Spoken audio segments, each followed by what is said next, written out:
Hello guys, আসসালামু আলাইকুম। সবাই কেমন আছেন? আশা করি সবাই ভালো আছেন।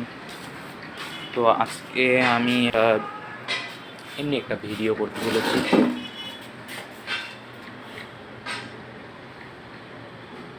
ভাই আজকের পরিবেশটা বুঝছেন পুরাই অন্যরকম। আজকে মানে সকাল হচ্ছে না বিকাল হচ্ছে আমি কিছুই বলতে পারতেছি না। বলতে পারবো কেমনি, কারণ আজকে আমি আপনার ঘুম থেকে উঠেছি হচ্ছে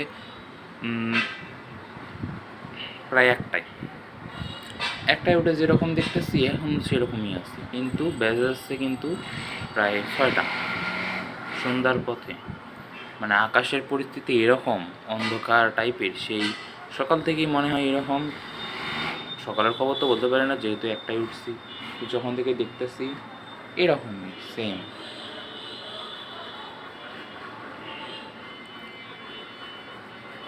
তো আপনারা সবাই কোথা থেকে ভিডিওটা দেখতেছেন অবশ্যই কমেন্টে জানাবেন। কমেন্ট করে জানাতে ভুলবেন না। আর মুভিটি আপনাদের কেমন লাগছে, এরকম মুভি আপনারা আরও পরবর্তীতে চান কি না সেটাও অবশ্যই কমেন্ট করে জানাবেন। আমি আপনাদের কমেন্ট অনুযায়ী চেষ্টা করব দেওয়ার।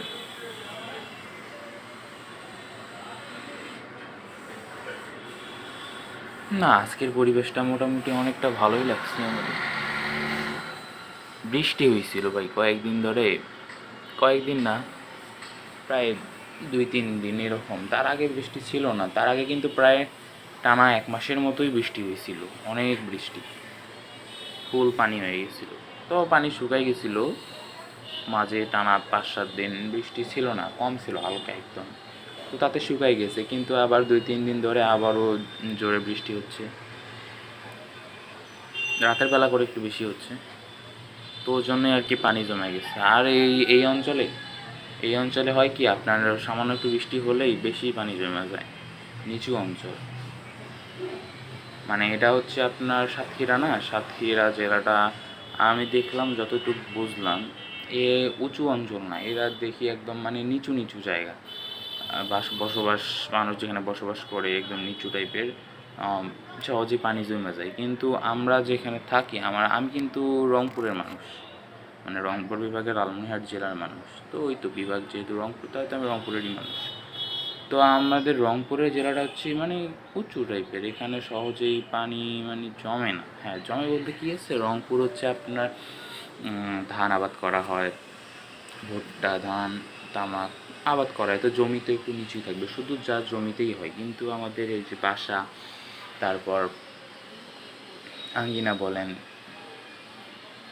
মানে আর কি শহর টাইপের, সেরকম কোনো পানি হয় না, পানি হয়ই না, মানে সেরকম কোনো পানি বলতে পানিই হয় না, মানে জায়গাটা উঁচু টাইপ। আমি কখনো দেখিনি পানি জমতে, কিন্তু এমনিতে তো খাল বিল যেখানে আছে সেখানে তো পানি জমবে, এটা তো একদম স্বাভাবিক ব্যাপার। তা আজকের দৃশ্যটা কিন্তু অনেক ভালো দেখাচ্ছি আমি আপনাদের, এই যে দেখেন মোটামুটি ভালোই। আর এই যে গাছের মধ্যে ফলগুলো দেখতেছেন, লম্বা লম্বা ফল, আপনারা কি কেউ জানেন এগুলো কী ফল? এই গাছে কিন্তু অনেক সুন্দর ফুল হয়, এইগুলোকে মনে হয় কৃষ্ণচূড়া এরকম একটা কিছু নাম আছে, এরকমটা বলা হয়।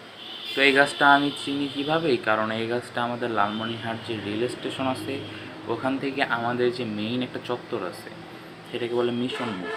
তো মিশন মোড় থেকে এই রেল স্টেশনে মানে রাস্তাটায় একটু পরপরই এসব গাছ থাকে, মানে দুই সাইডেই আছে, কিছু একটু মানে সামান্য একটু পরপর এগুলোই দেখা যায় এই গাছগুলো। তো যখন এই গাছগুলোতে ফুল ফোটে তখন ওই জায়গাটা, ওই রাস্তাটা হয় একটা মানে কি বলবো আপনাদের, অ্যাট্রাকটিভ একটা প্লেস।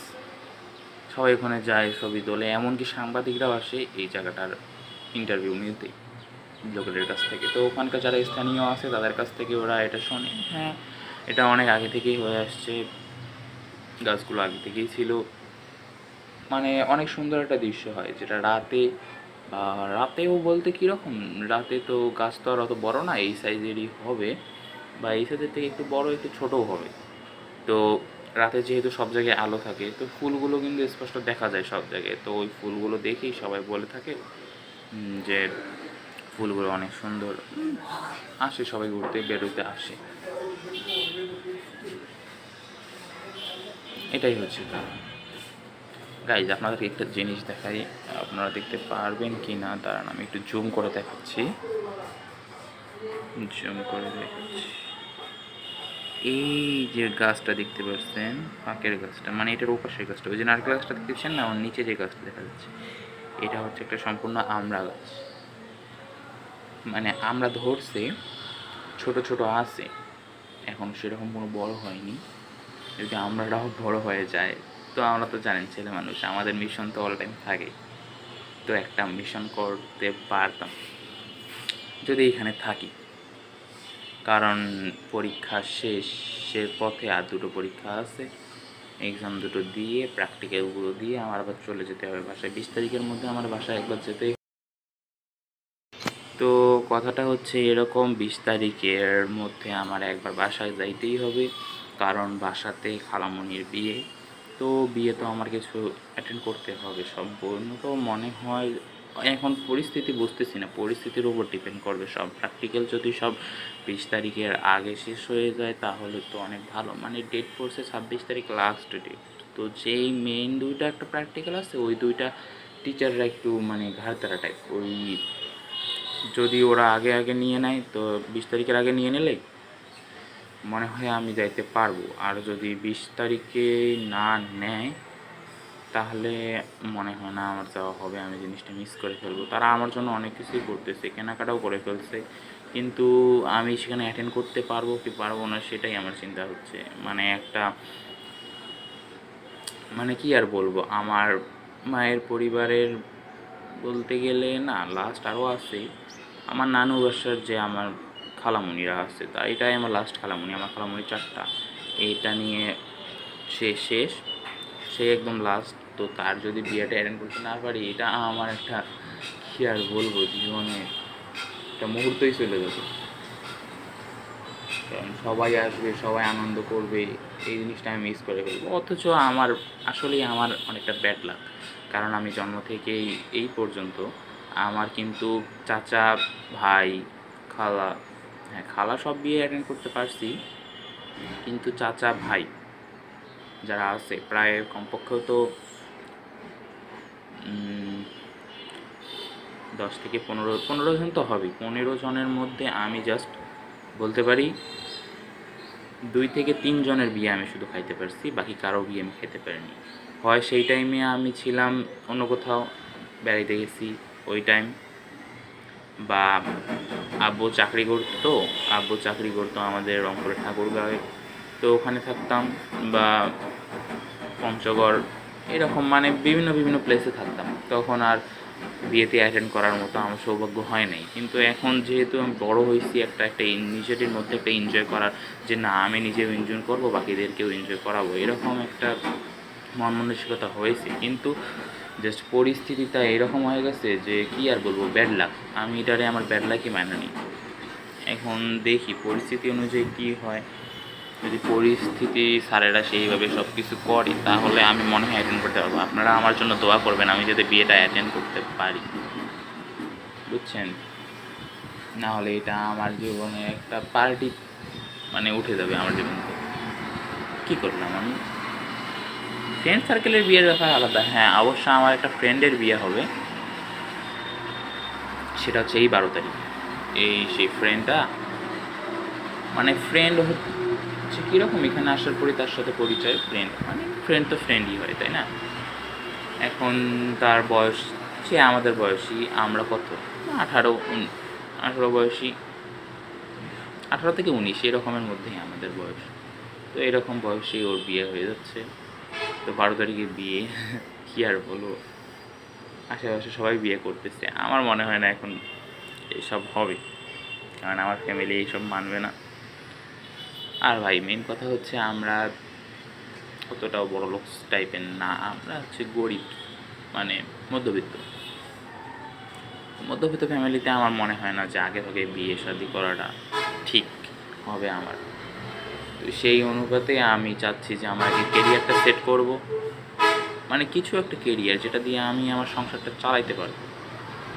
একটা যদি কেরিয়ার সেট করতে পারি তাহলে কিন্তু আর বিয়ে নিয়ে কোনো প্যারা থাকে না। তখন বাসা থেকেও কিছু মানে জোর জবরদস্তি করবে না যে না তুই বিয়ে করিস না, হ্যাঁ করিস না, তুই চালাবি কেমনি, খরচ বহন করবি কেমনি, এসব তাদের কোনো চিন্তা থাকে না। যে না, সে সক্ষম, সে নিজ পায়ে দাঁড়াতে সক্ষম, সে নিজের খরচ নিয়ে চালাতে পারে, অবশ্যই সে সংসারের খরচও চালাতে পারে, এই ভরসা দিয়ে কিন্তু থাকে। কিন্তু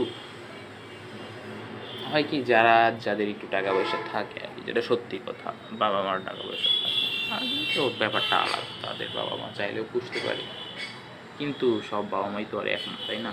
কারণ আমার ফ্যামিলিতে অনেক রিপোর্ট আছে যা আমি পাবলিক করতে চাই না কখনোই। আমার ফ্যামিলিতে কিছু ঝামেলা আছে, আর এই ঝামেলার কারণে আবার বাবা মা আমাকে ওয়ার্নিং করে দিয়েছিল আগে থেকে যে এইসব কিছু করা যাবে না, সময় হবে যখন আমরা নিজে থেকেই সব কাজ করবো। তা আমিও চাই যে তারা নিজে থেকেই সব কাজ করুক, যেহেতু তারা আমার বাবা মা, তাদের একটা ইচ্ছা আছে, অবশ্যই তাদের ইচ্ছাটা পূরণ হোক। আপনারা দোয়া করবেন আল্লাহ যাতে তাদেরকে সেই হায়ারটুকু দেয়, তারা যাতে সেই পর্যন্ত বেঁচে থাকতে পারে, এটা আপনারা দোয়া করবেন। আমি তো অবশ্যই দোয়া করব, কারণ তাদের ইচ্ছা, তাদের যে ইচ্ছা আছে, আমি হচ্ছে তাদের বড় সন্তান, তাদের একটা ছোটো সন্তান আছে, আমার ভাই রয়েছে। তো সে অনেক দেরি এখনও বলতে গেলে, সে নিম্নত আমার থেকে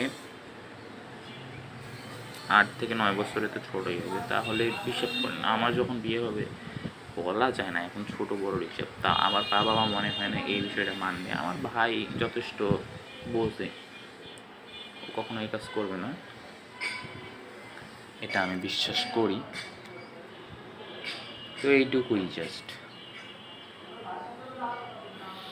এখনও আমি কাউকে পাইনি যে আমি তার সাথে কোনো মানে আমি রিলেশনে নেই, কারণ রিলেশন জিনিসটাই আমার কাছে ভালো লাগে না। সেটা সবার জীবনেই একবার আসে, তো একবার আসার পর কেউ সেটাকে ধরে রাখে যে না একজন কিছু তো কেউ চাইবে, কেউ সেটাকে আবার করে যে না রিলেশন করে খাও, একবার তো সময় নষ্ট হয়েই গেছে। কেউ মানে যারা সবাই এটা চিন্তা করে, সবাই তো চিন্তা করে না, 50% মানুষ এটা চিন্তা করে, 50% মানুষ আলাদা চিন্তা করে। তা আমি এই 50%-এর মধ্যে রয়েছি যে না আমি চিন্তা করি যে একটা রিলেশন করে কি হইলো, কিছুই তো হলো না, জাস্ট আমার জীবন থেকে কিন্তু অনেক কিছুই চলে গেছে। এর জন্য ফ্যামিলি থেকে যে এত দূরে আসি, কারো কারণ হয়তো বা এটাই। তো সব কিছুর মূলে যখন এই দূর মানে কষ্ট আসে, তো এই কষ্টটা না করে আমি অন্য জায়গায় এই কষ্টটা লাগাই, পড়ালেখার দিক দিয়ে হোক বা অন্য কোনো দিক দিয়ে হোক, কষ্টটা করে নিজে আগে কেরিয়ার ঠিক করি।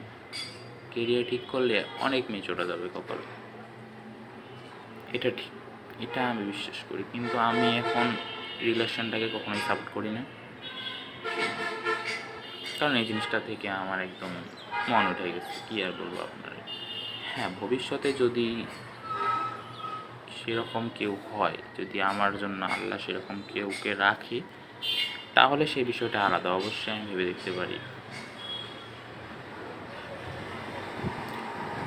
তো এটাই হচ্ছে আজকের ভিডিও। আজকের ভিডিওটা বেশি বাড়াবো না আমি। তো সবাই ভালো থাকবেন, সুস্থ থাকবেন, সবাই আমার জন্য দোয়া করবেন। যা যা বললাম একটু যাতে দোয়া করেন সবাই, যাতে ঝামেলাটা ক্লিয়ার হয়ে যায়। তো আপনাদের সাথে আমার নেক্সট ভিডিওটা দেখা হচ্ছে। তো নেক্সট ভিডিও আপলোড হবে প্রায় 2 দিনের মধ্যেই হবে ইনশাআল্লাহ।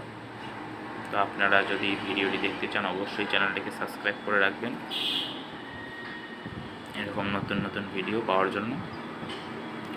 তো ধন্যবাদ আপনাদের সবাইকে এতক্ষণ আমাদের সাথে থাকার জন্য, একে অপরের সাথে থাকার জন্য ধন্যবাদ।